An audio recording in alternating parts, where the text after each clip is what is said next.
Buenas noches, director. Buenas noches, compañeros. La disertación se titula El diálogo desde las propuestas hermenéuticas post-gadamerianas.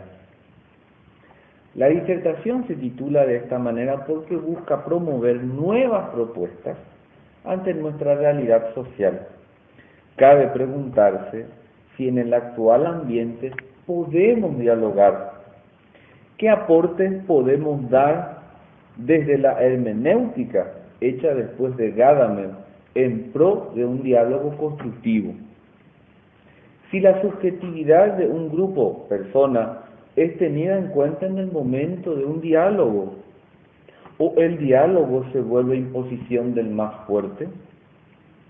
Los conceptos tales como subjetividad, perspectiva, consenso, historia, descentramiento, intentan aportar a una nueva visión sobre el diálogo.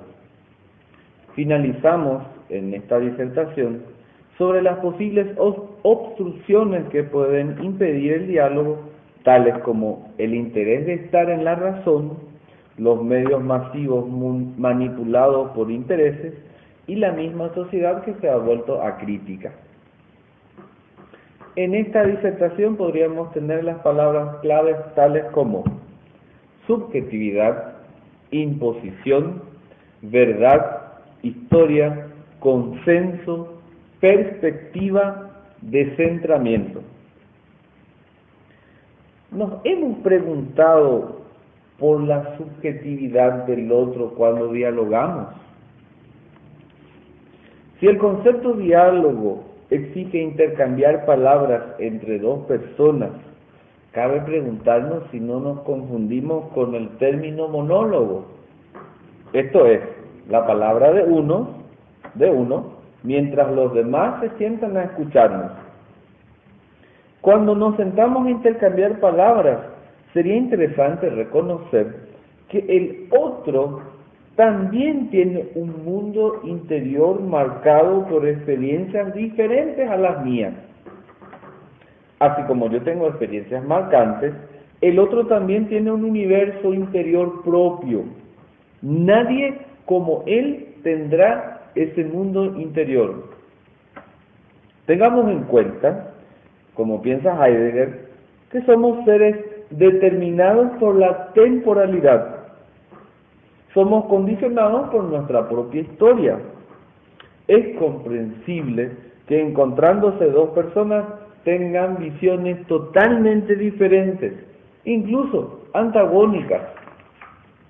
La visión sobre la vida, el trabajo, la familia, evidentemente que será diferente cuando uno ha nacido en Ciudad del Este, segunda o tercera generación de comerciantes. Quizás el primero, de aquellos que vinieron alguna vez, tuvo que empezar desde cero y haya llevado la peor parte. Pero para sus hijos que luego siguieron el camino, habrá sido mucho más fácil. Imagínense un hijo de los comerciantes que a sus 18 años recibe su propio automóvil, tendrá mesada sin necesidad de trabajar y su misión será solo estudiar hasta que obtenga un título universitario. Sus relaciones serán del mismo ambiente, sociales. Probablemente se casará con una mujer de la misma solvencia económica. Es muy probable que nunca haya sido necesario ni siquiera lavar los platos después del almuerzo o ido a pie al colegio porque el papá le traía y le llevaba a todas partes porque tenían varios automóviles. Esto hasta que tenga su propio coche. ¿Cuál será la visión de esta persona? Ahora pasemos a un ejemplo antagónico. El otro proviene de una familia de origen muy sencilla. Sus padres agricultores nunca terminaron el colegio. Quizás el primer miembro de la familia que termine el colegio y que tenga probabilidades de obtener un título universitario, si es que las condiciones económicas permiten. Es decir, si los padres apoyan y si él mismo trabaja de día y a la universidad de noche. sus mismas relaciones sociales serán del mismo ambiente, es decir, de origen humilde, trabajan de día, estudian de noche. Quizás ni existan probabilidades de que se conozcan entre hijo rico y hijo pobre. ¿De qué manera fue condicionada la vida de estas personas? Totalmente diferente, porque sus experiencias fueron marcadas de manera diferente.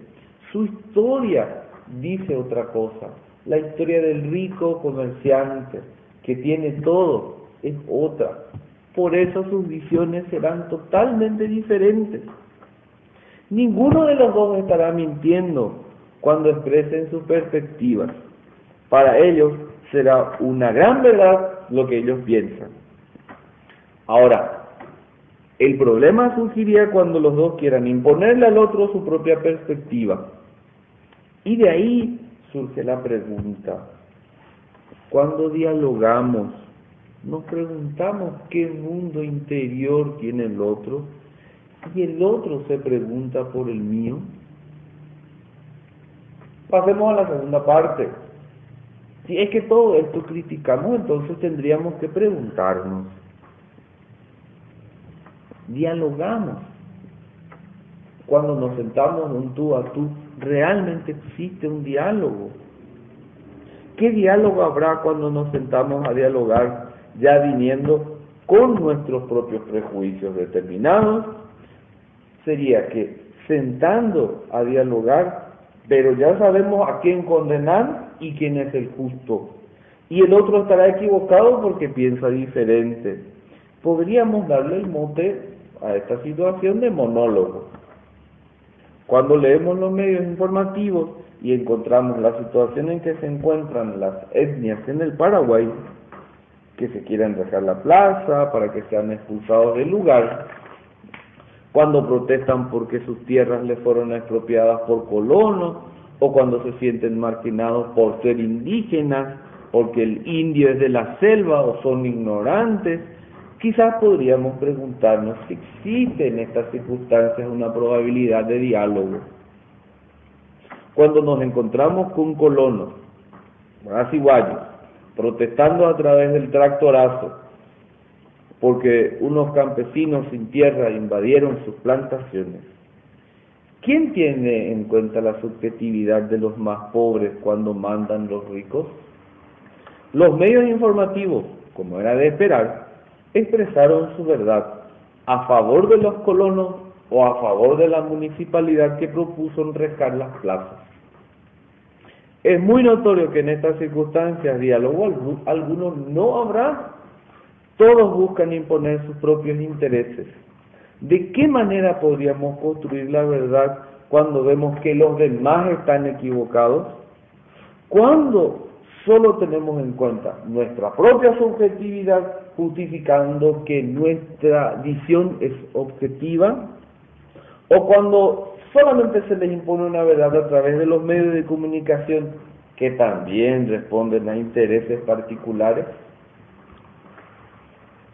Ahora podríamos preguntarnos, ¿cómo podríamos construir el diálogo? Ahora debemos de tratar de construir desde una nueva perspectiva cómo podría surgir del diálogo y no de un soliloquio. Ya hemos mencionado que la subjetividad tenemos cada uno de nosotros, yo, tú, él, el padre, la señora, tanto los indios como los colonos, el estudioso como el ignorante. Tengamos en cuenta que esta forma de ser de la subjetividad es una constitución natural nuestra, es decir, es inherente a nuestra existencia. Somos seres subjetivos por la misma ontología. Ontológicamente no podemos hacer otra cosa que aceptar que somos seres subjetivos. Y quienes buscan esquivarse de la subjetividad y consideran que está juzgando objetivamente, tengamos en cuenta que está juzgando nuevamente desde su subjetividad. Luego, pensar que cada grupo, sea indígena o colono, para dialogar tendrán que despejarse de su subjetividad, de su historia, de sus prejuicios. Bien, se están engañando. No existe forma de huir. En el momento en que aparece una situación determinada, todos construimos nuestros propios prejuicios sobre ese mismo hecho. Y luego buscamos corroborar a través del diálogo. Lo que también podríamos considerar un error quien dice que no tiene ningún prejuicio antes que enfrentarse a una situación. Gadamer aconseja que nos abramos al texto, puede ser la vida, puede ser la situación, para dejar que se manifieste tal como es. Evidentemente nos exponemos al error, pero la comunidad nos ayudará a verificar si nuestra construcción es adecuada o inadecuada. Cuando ocurre un hecho, automáticamente yo me construyo un par de prejuicios, intentando ya determinar qué es lo que ocurre y cuáles son sus posibles consecuencias. Esto yo corroboro a través del diálogo o haciendo una complementación de los hechos.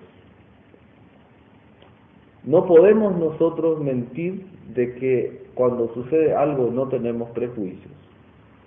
Y que eso, al ser conscientes de esta situación de que somos seres prejuiciosos, nos exponemos evidentemente al error. Y para eso la comunidad nos ayudará. Así, de esta manera, estaremos o equivocados o acertados. Si estamos en una comunidad, la verdad es un consenso. Se construye con todos. No se impone de ninguna manera la autoridad. No se impone que por ser autoridad imponga la verdad. Es decir, en un diálogo se proponen las perspectivas y de esta manera construimos juntos un consenso. La concepción de autoridad, porque tiene más dinero, porque los medios de comunicación están en sus manos, o en tus manos no estará la verdad porque no tuviste formación universitaria, o porque provienes de una etnia y que recién ahora salieron de la selva, se diluyen. Ambos estarán expresando sus propios prejuicios, sea el indio, sea el rico, sea quien sea. Para eso es preciso que estén abiertos a lo que se manifieste. Y quien intente conducir el diálogo simplemente se vuelve un monólogo. Es el diálogo el que nos conduce. Nosotros somos meros espectadores. Si somos meros espectadores, subjetivos, prejuiciosos, históricos en una palabra, apenas expresamos en un diálogo nuestra perspectiva. Es un punto de vista más como el tuyo, el de todos. Nos ubicamos desde una perspectiva y a partir de ahí analizamos los hechos. Yo veré una cosa o ciertos detalles que el otro no estará viendo. Por ejemplo, yo ahora veré la ventana. Mi compañero no verá la ventana, pero verá la pizarra que yo no estoy viendo ahora. Y en la misma forma en que yo estoy viendo algo, yo no me veo a mí mismo. El otro es el que me está viendo. Y el otro que ve tampoco se está viendo a sí mismo. Nuestra expresión es singular. Es decir, solo yo puedo expresar como lo he hecho, como lo siento. Es por eso muy comprensible que el indígena tenga su propia visión de la vida, de la economía, de la sociedad, incluso contraria al pensamiento de un colono. Ambos están expresando sus necesidades, sus perspectivas. Ninguno está mintiendo, aunque sean antagónicas.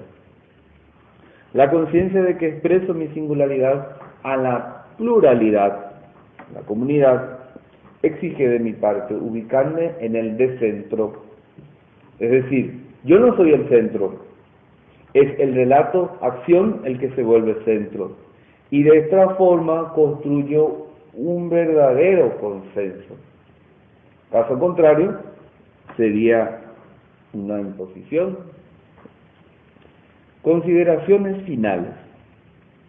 Son 3, pero se titula Posibles obstrucciones para la construcción del diálogo. Y trataríamos 3 temas, pequeños temas.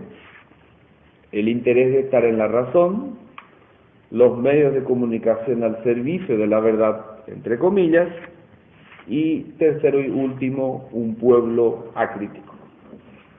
Vayamos al primer punto, el interés de estar en la razón. Cuando se quiere construir el diálogo desde la perspectiva expuesta anteriormente, implica muchas renuncias. Es más que nada un acto de humildad. Quien se disponga a colocarse como una perspectiva más y que es posible llegar a un consenso exige madurez de ambas partes.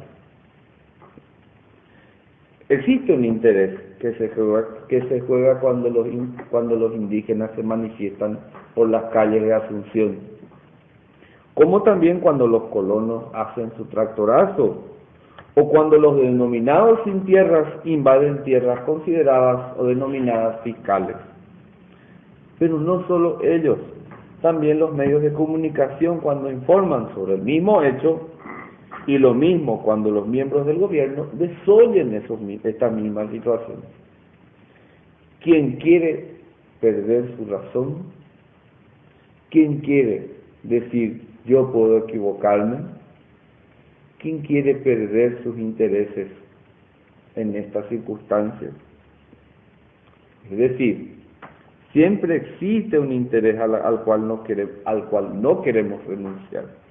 Y más aún, si ese interés es económico o de poder.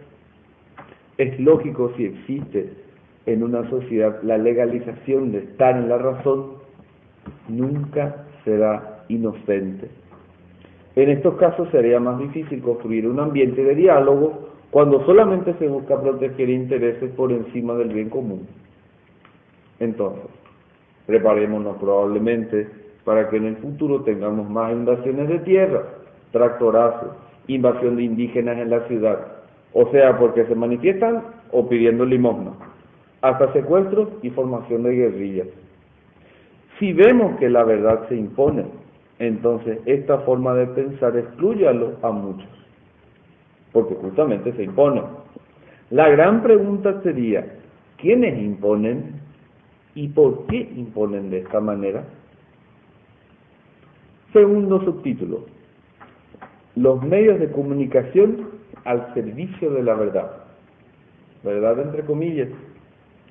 Si nos preguntamos cuál es la relación que existe entre diálogo y medios de comunicación en esta materia llamada hermenéutica, podríamos decir que existe relación estrecha entre ambos conceptos.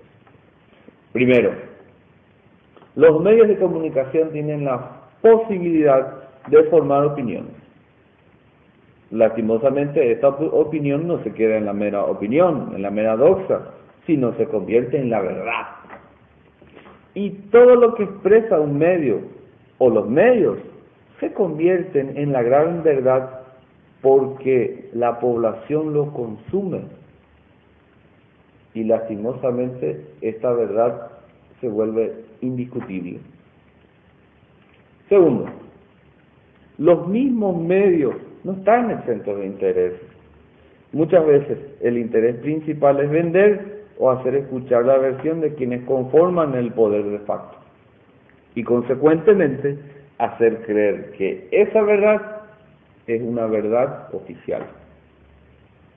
Tercero, en muchos casos, más que informar o formar opiniones, lo que se busca es entretener. Entonces, la misión se toma como un mero entretenimiento, hablando de los medios de comunicación, y no como una posibilidad de formar a una población crítica con la visión de que hay que dialogar para solucionar los problemas que nos aquejan como sociedad. ¿Cómo se buscaría construir una nueva perspectiva dialógica cuando en general se utilizan herramientas que imponen, que aún piensan cómo podemos relacionar verdad, objetividad, como si fueran cosas indiscutibles, que se posiciona como quien dice que la verdad es mía, porque tiene la única autoridad para decirlo y porque los demás solamente tienen que escuchar y obedecer. Y que a la par significa que no se admiten disentimientos, desacuerdos. Si pensamos diferente, entonces estamos equivocados. O se emprende una feroz campaña en contra de tu pensamiento. Y peor, lastimosamente todos creen. Tercer y último punto, y considero muy importante, un pueblo acrítico. No sabemos si la sociedad busca consumir chatarra. Y es por eso que quizás los medios ofrecen solamente productos chatarra, porque la misma sociedad eso consume. No está dispuesta a consumir otras cosas. O la sociedad no tiene otra opción que consumir programas chatarra. Lo que sí notamos es que la sociedad consume cualquier chatarra sin pensar mucho. Chatarra en un sentido de programas en los medios de comunicación. Entre ellos está la consumición de la verdad como lo absoluto. Entonces, ¿cómo podemos construir un ambiente de diálogo cuando ya no existe apertura para una situación como esta? La sociedad se aqueja de una enfermedad que en otra cosa, en otras palabras, es acrítica, no piensa, no se pregunta, no cuestiona, solamente vive o dice vivir. Creo que los medios que emitirán futuramente no tendrán otra opción que construir o emitir programas con más contenidos, porque la misma sociedad tendrá que exigir. Y esos programas, esos medios, tendrán que, con el tiempo, construir opiniones críticas, opiniones dialógicas, opiniones críticas que sean capaces de construir diálogos, y a través de esos diálogos se puedan tratar de solucionar los problemas que tenemos. Creo firmemente que en un momento dado tendremos que replantearnos como sociedad qué consumimos, qué pensamos, cómo dialogamos, si es que dialogamos, y de qué manera enfrentamos nuestros problemas. De esta manera creo que sirve la hermenéutica para nosotros hoy.